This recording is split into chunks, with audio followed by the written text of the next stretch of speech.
Aujourd'hui, je vais te parler des 3 critères qui favorisent la mémorisation quand on veut que ces apprenants retiennent les informations et les connaissances qu'on leur transmet quand on est formateur. Alors ça se passe en 3 phases, 3 grandes phases. Ça se passe par la transmission, la rétention et ensuite la reproduction. Puisque l'objectif, c'est, quand on transmet une connaissance, c'est que l'apprenant soit en capacité de reproduire ce qu'il a appris. Et la première étape de la transmission est très importante puisque quand on fait des formations en ligne, on s'adresse à des profils alors on peut connaître son persona avec le temps, ça prend du temps, c'est-à-dire le persona, c'est le profil de ton élève, comment dire, que tu recherches vraiment, à qui tu souhaites t'adresser. Alors c'est plus un terme utilisé dans le marketing, hein, c'est ton client parfait et souhaité, mais on peut le transposer sur l'aspect pédagogique. Quand tu vas créer des contenus de cours, tu vas chercher à cibler certains profils, forcément. Même si c'est un public assez large, quelque part, tout le monde ne va pas s'intéresser, ne va pas se sentir concerné par tes cours, que ce soit sur le fond et la forme.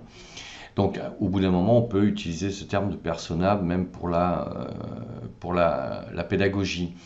Et donc la transmission va jouer un rôle extrêmement important puisque au-delà du contenu, des méthodes que tu vas utiliser, la forme va être déterminante, en sachant que quand on fait des formations en ligne, donc du e-learning, on doit utiliser certains outils et qui vont forcément comment dire, intéresser des gens qui vont avoir des aptitudes qui seront peut-être plus auditives, donc pour certaines personnes, d'autres visuelles et d'autres kinesthésiques. C'est-à-dire que auditive, il y a des gens qui seront plus sensibles à ton contenu audio, ou quand je parle de contenu audio, c'est la manière dont tu t'exprimes, puisque si tu utilises du visuel, que tu te montres ou que tu montres un support de cours, ces personnes-là, en revanche, vont s'intéresser à la manière dont c'est présenté.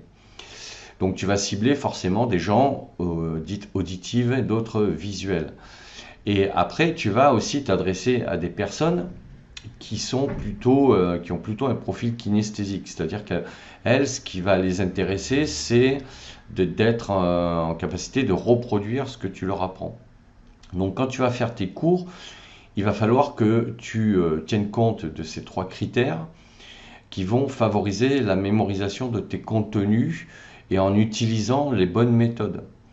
Donc quand dans d'autres vidéos je t'ai parlé de méthodes, il n'y a pas de bonne ou mauvaise méthode, il n'y a que des méthodes complémentaires qui te permettent, comme avec une boîte à outils, de réaliser plusieurs tâches. Mais là c'est la même chose, c'est-à-dire que si tu veux utiliser par exemple la méthode expositive, ensuite démonstrative, tu vas utiliser la méthode interrogative et après tu vas proposer la méthode active, c'est-à-dire de faire des exercices pour mettre en pratique. Et ça, pour des formations en ligne, tu vas le faire en utilisant des tutos, tout simplement, parce qu'en faisant un tuto, tu vas montrer, en faisant un focus sur des tâches à réaliser, voilà ce que l'apprenant doit faire pour que ça fonctionne, lui, de son côté, quand il va le reproduire. Donc la transmission, la phase de la transmission va être très importante parce que tu vas devoir tenir compte de ces critères-là. Donc auditif, visuel, kinesthésique, et en utilisant les bonnes méthodes qui vont te permettre de répondre à ces 3 critères. Et c'est ce qui va faire que ton apprenant va avoir un niveau de rétention très élevé et va être ainsi en capacité de reproduire ce que tu lui auras appris et montré. D'accord? Donc ça, ce sont 3 critères qui vont faire que la mémorisation va être efficace, en fait. C'est tout un cheminement, alors bien évidemment, qui doit être progressif. Là aussi, je t'invite à aller voir mes autres vidéos sur le sujet, parce que tu peux pas faire que des formations avec des tutoriels, si tu veux. Parce que ce qu'on voit souvent hein, d'ailleurs sur YouTube, c'est une compilation de tutos, mais une compilation de tutos n'explique pas, elle ne fait pas comprendre. Et quand quelqu'un, alors quelqu'un peut tout à fait reproduire simplement, voilà.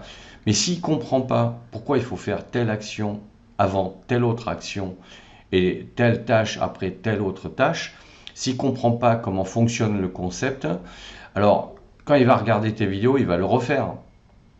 Mais quand il va fermer tes vidéos, il sera peut-être pas en capacité d'être autonome et de le refaire. Alors que s'il a compris le concept, s'il a compris pourquoi il faut faire telle tâche, comment fonctionne l'outil, comment ce qui fait doit être fait avec des explications, avec un raisonnement qui va lui faire comprendre, il va beaucoup mieux mémoriser et développer son autonomie pour reproduire. Donc c'est très important donc de montrer, d'expliquer, de démontrer et ensuite de proposer de refaire. Donc voilà les trois critères, moi c'est ce que j'ai constaté avec les années, c'est que quand vous voulez que l'apprenant retienne bien des connaissances et des informations, il fallait passer par ces trois phases.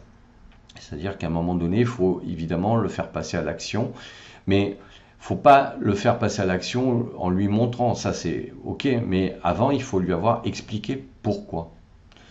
Et souvent, ce qui manque, c'est même, j'allais dire, à 97% des tutos, ce qui manque dans les tutos, c'est il n'y a pas d'explication. On montre, donc c'est bien, ok, voilà. C'est comme si je t'explique une recette de cuisine et je passe l'étape des ingrédients en expliquant pourquoi il faut ces ingrédients, que je passe directement à l'étape où tous les ingrédients sont mélangés et il faut faire chauffer, sans te dire combien de temps il faut faire chauffer. Voilà, quelle épice il faut mettre, etc. Si tu veux, voilà, il faut une explication vraiment détaillée pour faire comprendre un contenu de cours. Donc voilà ce que je voulais dire aujourd'hui sur les critères de la mémorisation. Et si tu souhaites faire des formations en ligne et donc devenir formateur en ligne, c'est des critères qu'il va falloir intégrer pour faire tes cours, quoi. Donc, alors si tu n'es pas encore inscrit à ma newsletter, ben tu peux, tu as le lien en description de la vidéo, tu peux télécharger gratuitement mon livre Devenir formateur et de cette manière tu seras inscrit à ma newsletter et tu recevras là des emails avec des conseils mais que j'ai moi-même expérimenté pendant des années bien évidemment. Donc sinon n'hésite pas à t'abonner à la chaîne, à mettre un pouce bleu vers le haut, à cliquer sur la cloche pour être prévenu quand je sors d'autres vidéos et je te dis à bientôt pour d'autres sujets.